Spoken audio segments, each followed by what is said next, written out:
A ticket home. Now, does that sound like a big deal? Well, it is if you are in the military and you haven't been able to go home or you can't afford to get home. I'm Terry Barr for Dane Buy Local, and I'd love for you to join me in welcoming Larry Jackson. Now, Larry is the president of the Ben Jackson Foundation, and we are going to learn much more from him about this today. Thank you so much, Larry. Yeah, thank you for having me, Terry. I'm really excited to talk to you today. Well, why don't we start with can you just tell me more about the Ben Jackson Foundation and this whole idea of a ticket home? Sure. Our mission is really about reuniting military families. And we do that by helping young people in the military travel home to see their family, to see their friends and loved ones when they're stationed somewhere across the country or across the globe. We help them by essentially being able to afford that ticket. A lot of times they're 18, 19, 20, just getting started.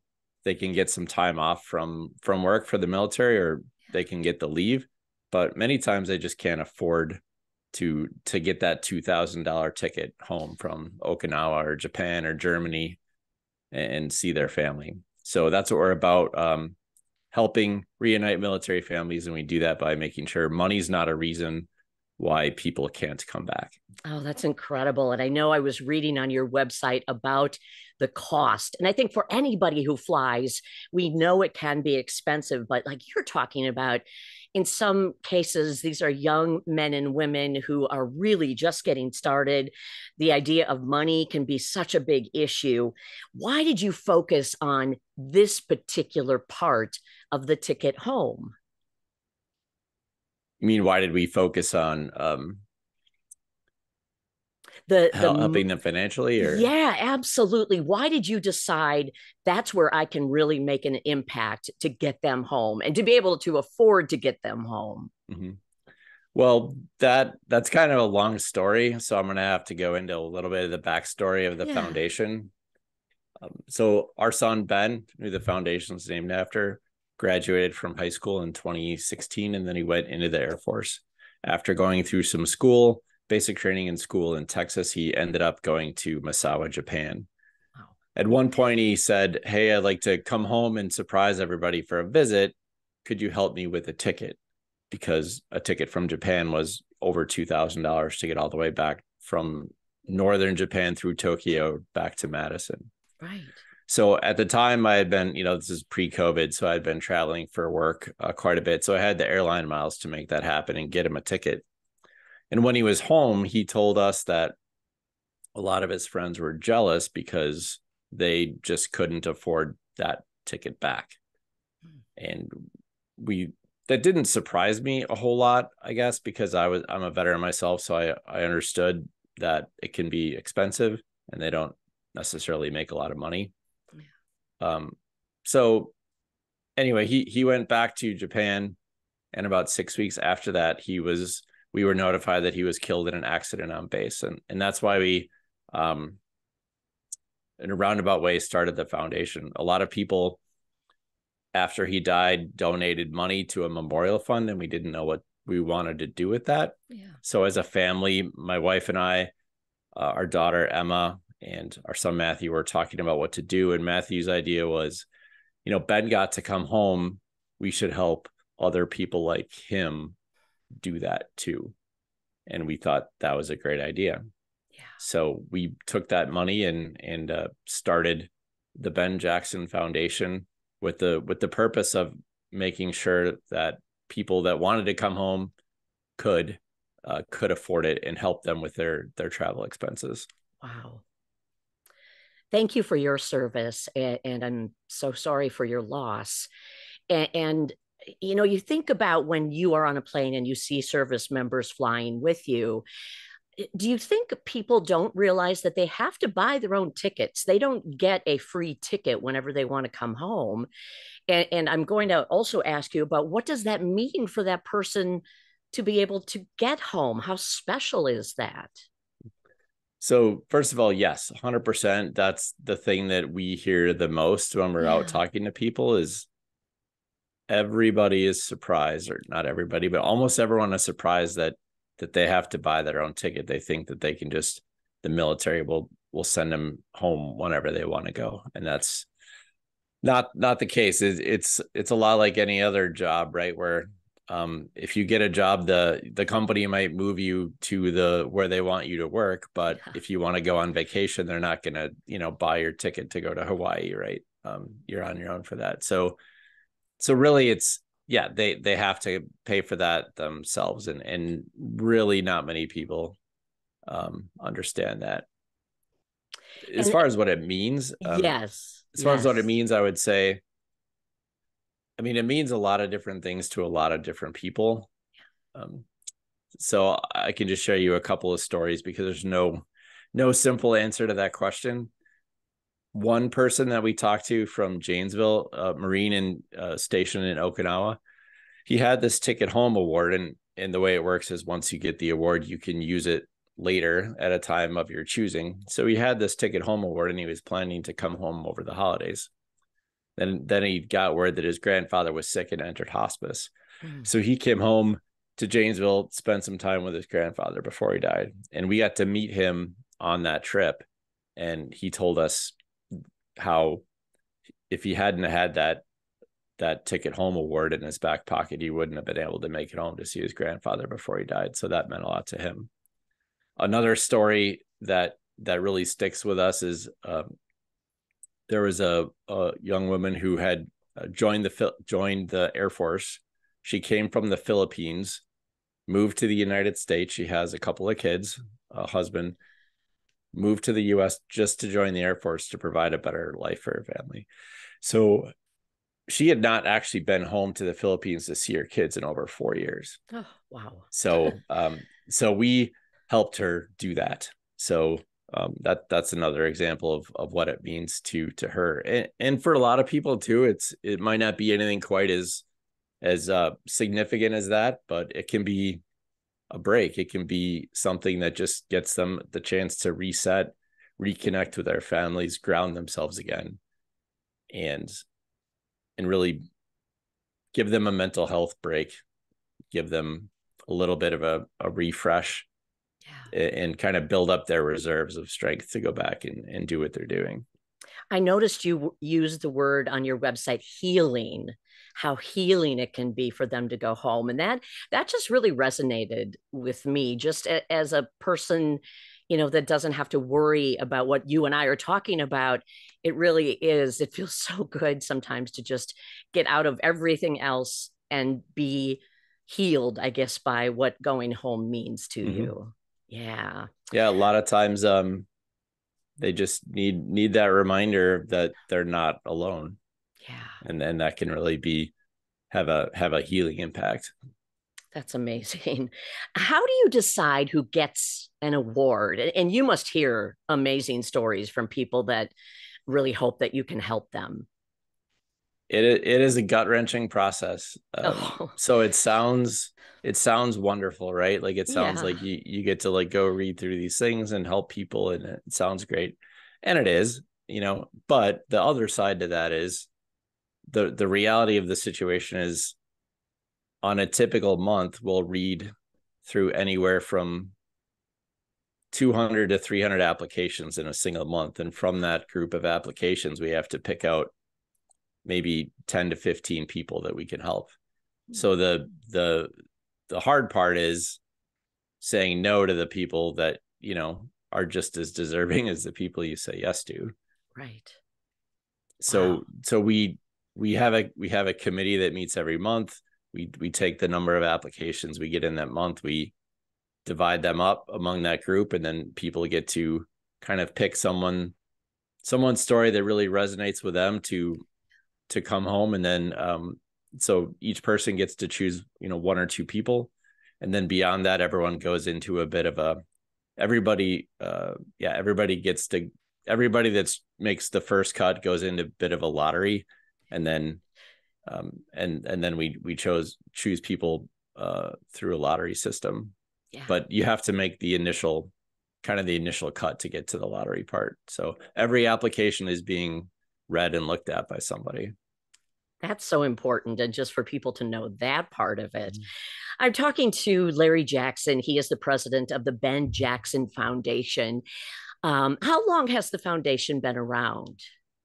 Little over 5 years. So Oh, that's Ben terrific. passed away in April of 2018. And it took us a couple months to figure out, well, not even a couple months. It took us about a month or so to figure out what we wanted to do.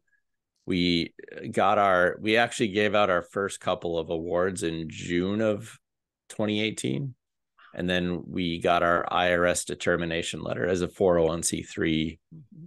towards right around Thanksgiving of 2018. So um, been around over 5 years at this Okay. point.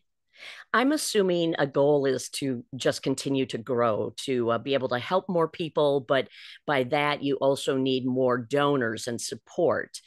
How do you Exactly. Yep. ask for that? Or somebody who may just read your story or see this interview and they're, hey, I want to help. What do they need to do? The the thing that would make the biggest impact, so Mhm. there's a couple things. If you wanted to help, if these stories of this mission resonates with you, um, you could do a couple things. You could choose to donate maybe a $500 amount that would help get one person home traveling domestically, and a $1,000 donation would help somebody get home from overseas.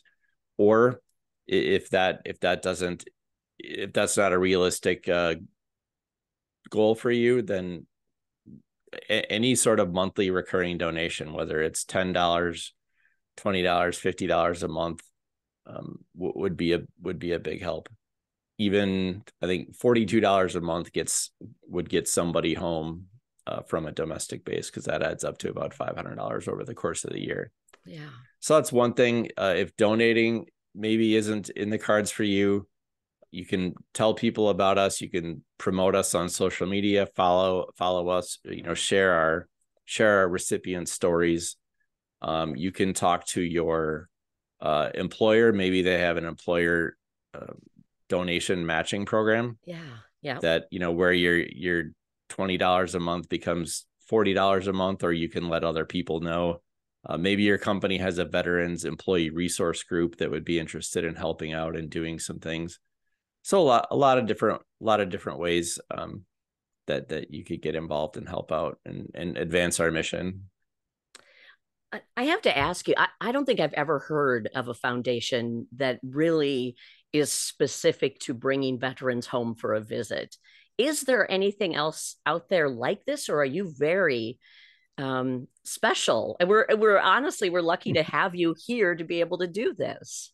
Yeah, I would say there are groups with similar programs and similar missions, but we are special. And what I mean by that is there are places where someone in an emergency situation can maybe get a loan or even a grant to come home if they have an immediate family member Yeah. that's, sick or passes away, or something like that. Hmm. We don't really, we're not limited. We don't limit ourselves to that. We don't want this to be a needs based or hardship based program. The way it started out is we just wanted to help people as a way, to say thank you. Yeah. So we really try not to make it a needs based thing. And a lot of times we can help out if somebody's, grandparent is sick, that they don't qualify for one of those other programs. So we don't have a whole lot of restrictions in terms of why you're going home. Our eligibility focuses on being a young person in the military less than 4 years. I also am aware of, there are some companies out there that do something to help active duty military travel Mhm. home around the holidays. So while we have a Home for the Holidays campaign, we Yeah. our mission is to send people home year round and not just at that time of the year. So there are similar things out there, but we really are special. And that was one of the things that kind of surprised us. I thought, well, certainly there must be plenty of organizations out there doing this mission, but we haven't found any. And I'm pretty confident in saying, as many people in the military that we've talked to and have told us that there's nothing else like this, that we are pretty unique in that way. Yeah. Yeah. How can people keep up with you? You mentioned social media, Mhm. and I know you've got a great website. Can you remind everybody what that is? Sure, that's benjacksonfoundation.org is our website.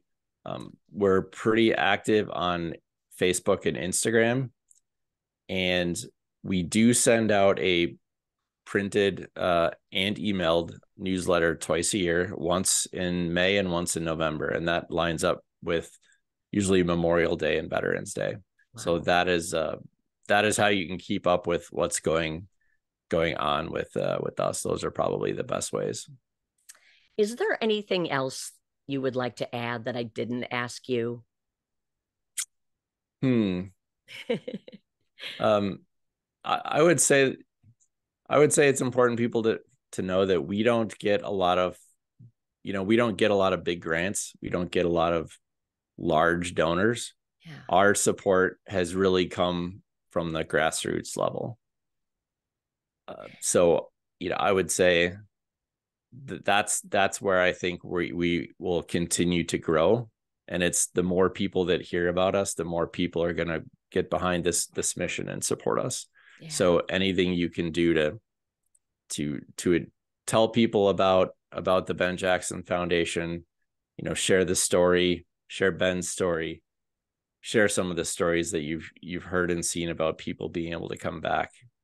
That's really the way that I think the Ben Jackson Foundation will continue to grow, and that we'll be able to say yes to more and more people over the Absolutely. years. Yep. Do you feel that's where you are a good match to be part of Dane Buy Local, that they believe in that grassroots effort too and supporting things happening locally that can actually have a bigger difference as well? Yeah, we actually started out as a local organization where we were really just focusing on a couple of high schools in and around the New Glarus area. Yeah. And we, our dream in the early stages was to basically anyone that was going into the military from Wisconsin, we'd be able to help them come back. So we started out really local, then went to Wisconsin, and then eventually, which is a whole nother story, we're able to help people from literally all around the world. So we definitely have local roots, and we do try to prioritize people wanting to come back from Wisconsin, and that's important to us because frankly that's where a lot of our funding comes from, Yeah. is from Wisconsin. So we do try to be fair to everyone, but we also try to prioritize Wisconsin, and we have had a couple of local businesses in the New Glarus area been pretty good at supporting us consistently, which has been huge. That's wonderful. All right, Larry Jackson, president of the Ben Jackson Foundation and Ticket Home. We wish you well, and thank you so much for telling us all about it today. Yeah, thank you, Terry. Really enjoyed talking to you. You too. You too. Thank you. All right.